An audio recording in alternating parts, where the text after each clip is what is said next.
Today I'm going to share with you all the books I've selected for my 25 in 25 Read or Unhaul challenge.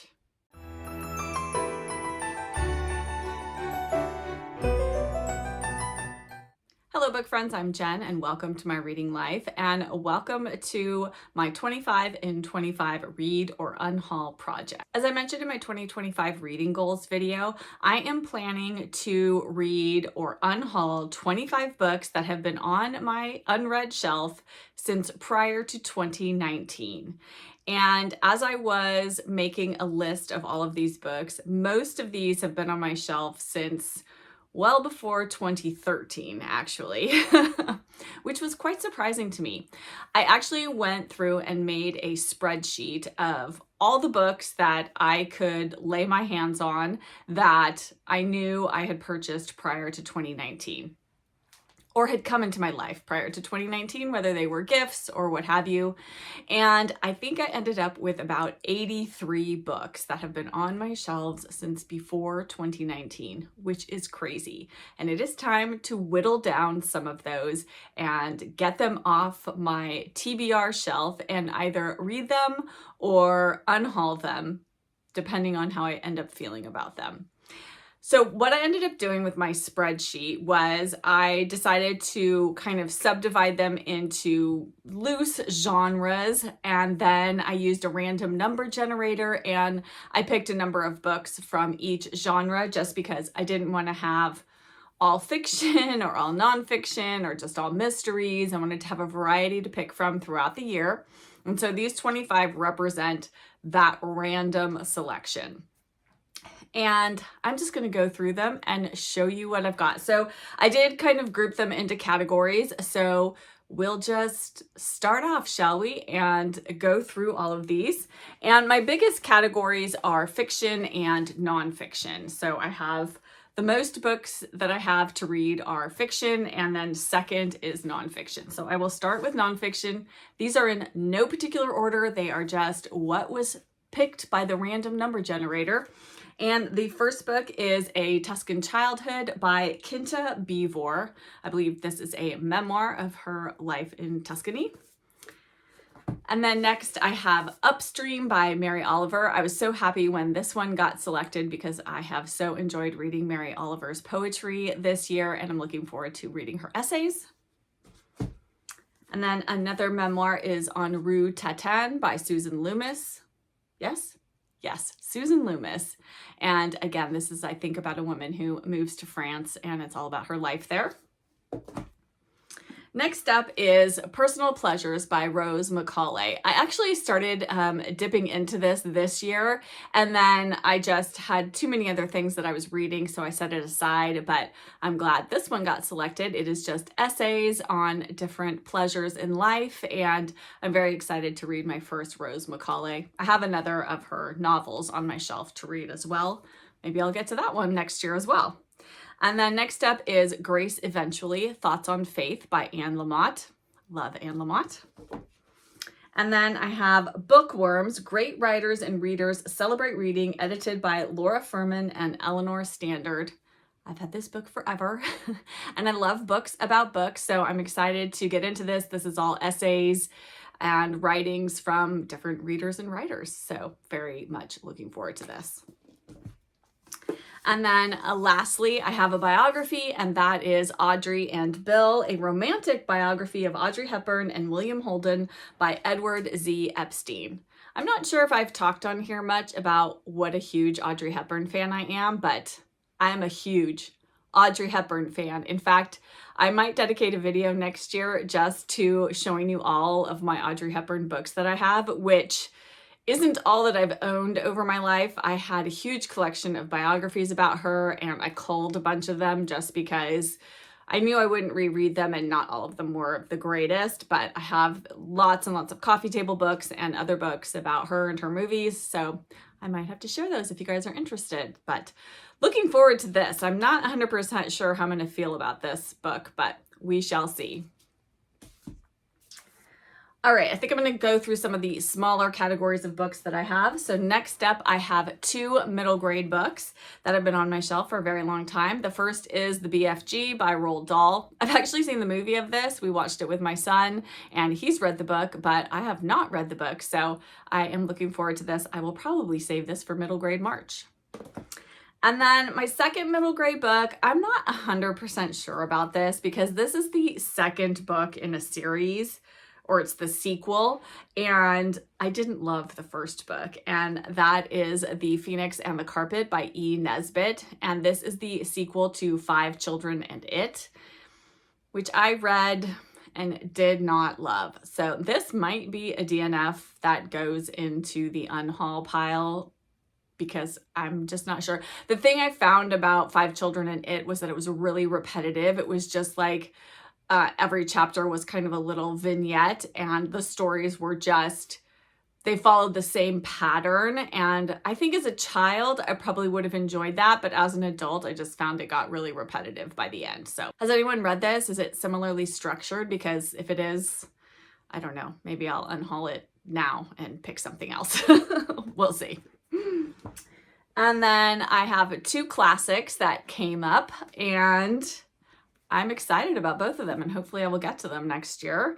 The first is Agnes Grey by Anne Bronte. Very excited to read more Anne Bronte, and I've heard nothing but good things about Agnes Grey, so excited for this one.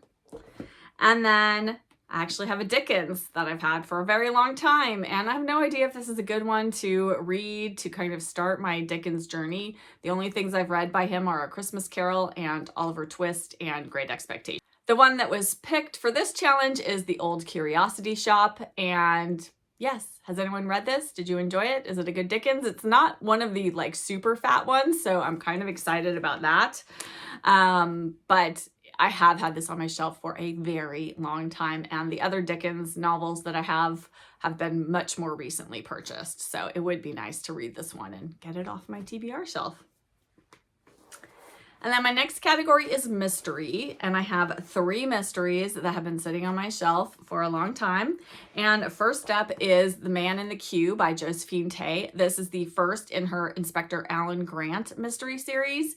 And actually the number generator picked book 2 in the series, but I just swapped it for book 1 because both of them I've had for a very long time and I want to read the series in order, so I went with this one. So I'm looking forward to that. And then next I have another book in a series. This is not the first, is this the first book in the series? Maybe it is. And that is Maigret and the Tavern on the Seine by Georges Simenon. And I'm not sure if this is the first one or not. Doesn't matter. I'm going to read it anyway because I have had this book for so long. I think I have 3 other Maigret novels on my shelf, and then I also have Maigret's Christmas stories. And so, yes, but I'm excited to dive into the Maigret world. I watched the Rowan Atkinson Maigret series that I think was produced by the BBC, and it was fantastic. If you have not seen that, I highly recommend it. So I might have to rewatch some of those episodes after I read that book. And then the last mystery, and I'm so excited about this one. It is actually a collection of short stories, and that is English Country House Murders, classic crime fiction of Britain's upper crust, edited by Thomas Godfrey. And this has a lot of authors in here. Agatha Christie, Niall Marsh, Dorothy L. Sayers, Marjorie Allingham, G.K. Chesterton, Wilkie Collins, Arthur Conan Doyle, Ruth Rendell, P.D. James, P.G. Wodehouse, Christiana Brand, Cyril Hare. I mean, just on and on and on. And I have had this book for so very long. So I'm very excited to get to this. And then last is my stack of fiction. I have quite a few books here, so we'll just dive on in. The first is Off Balance by Mary Sheepshanks. My mom read this years and years ago, really loved it, gave it to me to read, and I never read it. This is the year. And then I have a P.G. Wodehouse. This is Right Ho Jeeves. I think this is like number 4 or 6 or something in the Jeeves series, but I don't know that you need to read Jeeves and Wooster in order. Like, they're just light and fun, and I'm looking forward to this one again. Next is On Canaan's Side by Sebastian Barry, and I received this for Christmas, I think in 2013, and I haven't read it. I'm not even sure what this is about. It says, told in the first person as a narrative of Lily Beer's life written over 17 days. Interesting. Sounds like she's older. Her grandson has just passed away. And it sounds like it takes place in Ireland. So yes, very, very intrigued to finally read this one.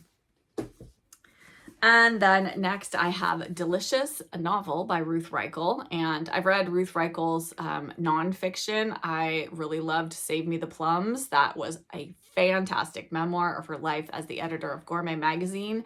And I've been wanting to read more by her. And I've had this on my shelf, again, very, very long time.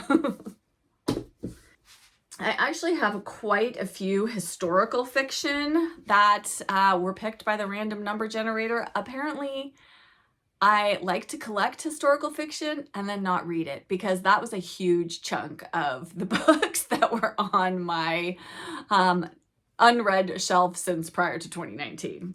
The first is one, actually, I have put this on my TBR lists. I think it's been on there for the past 2 years and I still haven't read it. And that is Clara Callan by Richard B. Wright.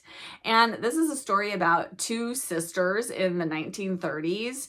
And I think one of them, I think it starts in Canada and then it also partly takes place in New York, but it really sounds wonderful. I don't know why I am so hesitant to pick this one up. Has anyone read this? Can you tell me, did you enjoy it? Because if you did, that will hopefully push me to pick this up sooner rather than later. And then I have a Lucinda Riley, The Orchid House. And yes, this is about a concert pianist, and I think it's dual timeline, and I very much enjoyed Lucinda Riley's historical fiction, so looking forward to that. And then next I have The Song of Hartgrove Hall by Natasha Solomons. Was this one on my historical fiction try a chapter? I can't remember if this one was. No, I don't think so. Oh, but you know, it starts on New Year's Eve, so I think maybe I should read this one in January. I'm going to put this one at the top of the list, I think, because that sounds fantastic. And then this one was on my historical fiction try a chapter video. If you haven't seen that one, I will link it in the cards and in the description box if you'd like to check that out. But this is Z, a novel of Zelda Fitzgerald by Therese Ann Fowler. And a number of you said this was really good. And after reading the first chapter, I was completely drawn into it. So I'm very much looking forward to reading this and learning more about Zelda Fitzgerald. And now we're down to the final 3 books. And the first one, actually, it's funny because this one has actually technically been on my Kindle since the dawn of time, maybe, or since the dawn of when I got a Kindle. And then I actually found a physical copy of it, and I was glad because I really want to read it in physical book format. And that is Clooney Brown by Marjorie Sharp. And I think this is going to be just a light, fun book. I enjoy Marjorie Sharp's writing, and I am really looking forward to being in Clooney Brown's world. I think it's going to be delightful. And then I have a Marcia Willett book that I've had for ages, and that is First Friends. Oops, sorry for the glare on this cover. It is quite a shiny one, and I'm not sure what this one is about. Oh, 2 friends, and then it sounds like one of them is unfaithful to her husband, and it has consequences for her children and for her friends' children. So not sure exactly what that means, but I guess we will find out. So we'll see if this is a Marcia Willett that I enjoy. And lastly, I have a collection of short stories, and I am super excited about this one. It is going on my January TBR, and that is Love Begins in Winter by Simon Van Buie.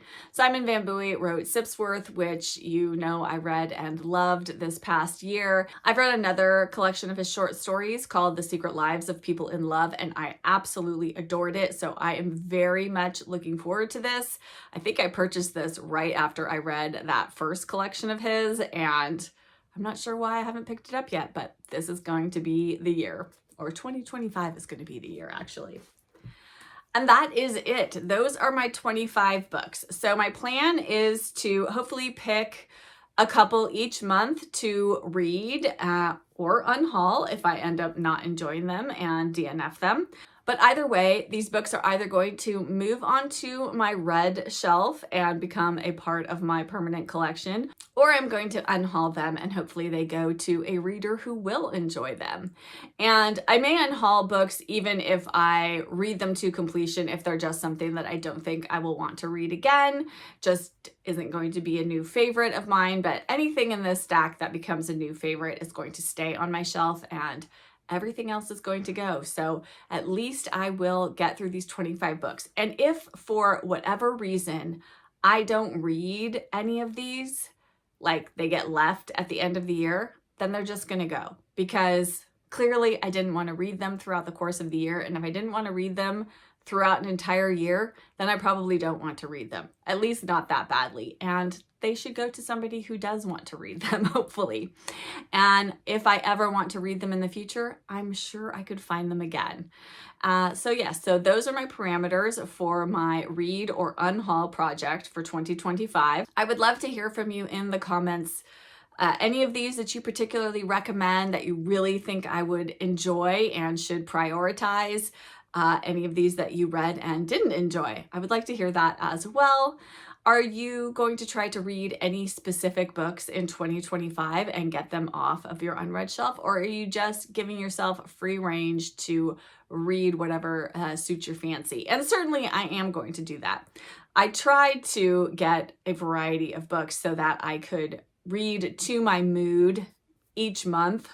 And we'll see how that goes. And certainly I am going to read other books off of my unread shelf as well. I am just prioritizing this 25 that have been on my shelf for so long. And maybe I'll get to some of the other 26 to 83 books that have been on my shelf for a long time that were on my spreadsheet. I would love to read some of those as well. And those will just be bonus books, because the more I can get off my unread shelf this year, the better I will feel. So that is the plan. And again, if you haven't seen my Read Your Shelf Challenge video, that will be linked below, as will my 2025 reading goals video. And hopefully those videos will give you a good overview of all my reading plans for 2025. Thank you so much for watching this video. If you enjoyed it, if you could hit that like button, that would be wonderful. And subscribe if you aren't already subscribed. I would love to have you join my bookish community. And I'll be back with one more Vlogmas video very, very soon. Bye.